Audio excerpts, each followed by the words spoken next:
Welcome, everyone. I'm excited to kick off our presentation today. Today, we'll be talking about the environment event happening from the 5th to the 7th of February, 2026. This is our first slide, so I just want to give you a quick overview of what's to come.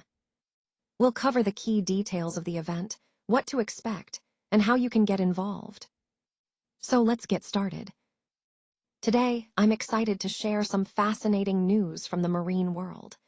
The Zoological Survey of India has recently discovered a new marine species in the Bay of Bengal ecosystem. This discovery is particularly intriguing because it's a new bio-warrior marine species of worms. The species has been named Namelicestes solnodignatha. The name is quite descriptive and rooted in Greek, solnodos, meaning channeled, and gnatha, meaning jaw. This name highlights an unusual feature of the species, its jaw structure, which is quite distinctive. It has a large number of canals, which probably play a role in its feeding or sensory functions. The term bio-warrior here emphasizes how this species might be specially adapted to its environment, perhaps with unique survival strategies. Discoveries like this are vital because they deepen our understanding of biodiversity and ecosystem dynamics. Overall, this find not only adds a new piece to the puzzle of marine life, but also underscores the importance of ongoing exploration and research in our oceans. It's a reminder of how much more there is to learn about the complex and fascinating ecosystems beneath the waves. Now, let's take a closer look at the types of environments where these organisms thrive.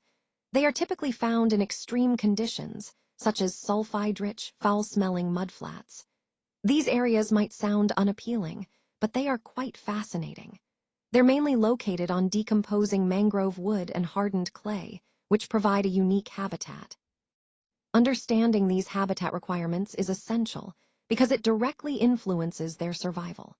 These organisms need specific conditions, like the right chemical composition and texture of the substrate to thrive.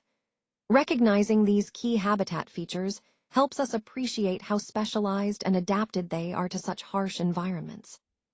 Connecting this to the overall theme, it highlights how life can persist in extreme environments, showcasing incredible adaptation and resilience. This understanding is fundamental as we explore their ecological roles and the importance of conserving such unique habitats. This species was named in honor of Dr. Driti Banerjee, who was the first woman director of the Zoological Survey of India. It's a way to recognize her significant contributions to the field. The second species we're talking about is Nereis drishii. This naming reflects the tradition of paying tribute to influential scientists and leaders in our field. It also highlights the importance of naming species as a way to celebrate human achievements and connections to scientific discovery. Throughout this presentation, I hope you see how these names not only honor individuals, but also help us remember the rich history and ongoing progress in biological research. This diagram shows where we typically find these worms, living inside wooden dock piles on sandy beaches. It's quite interesting because their habitat plays a crucial role in their survival and function. These worms are more than just inhabitants. They actually help maintain the health of coastal ecosystems. They contribute to nutrient cycling, which is essential for the productivity of these environments, and they also help with sediment erection, stabilizing the shoreline. Additionally, because they are sensitive to environmental changes, they can serve as bioindicators.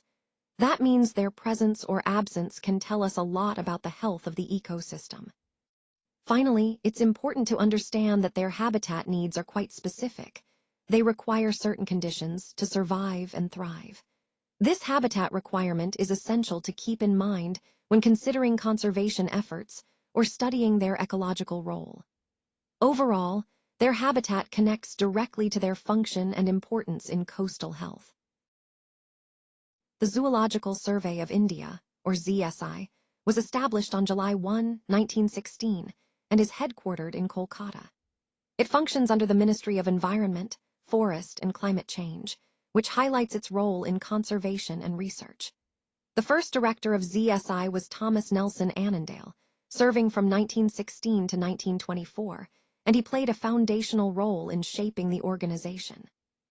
Interestingly, the first Indian to head ZSI was Beni Prasad, marking an important transition towards Indian leadership in scientific research. These key points illustrate the long-standing history and evolving leadership of ZSI, emphasizing its crucial role in India's biodiversity studies and conservation efforts within the broader theme of environmental protection.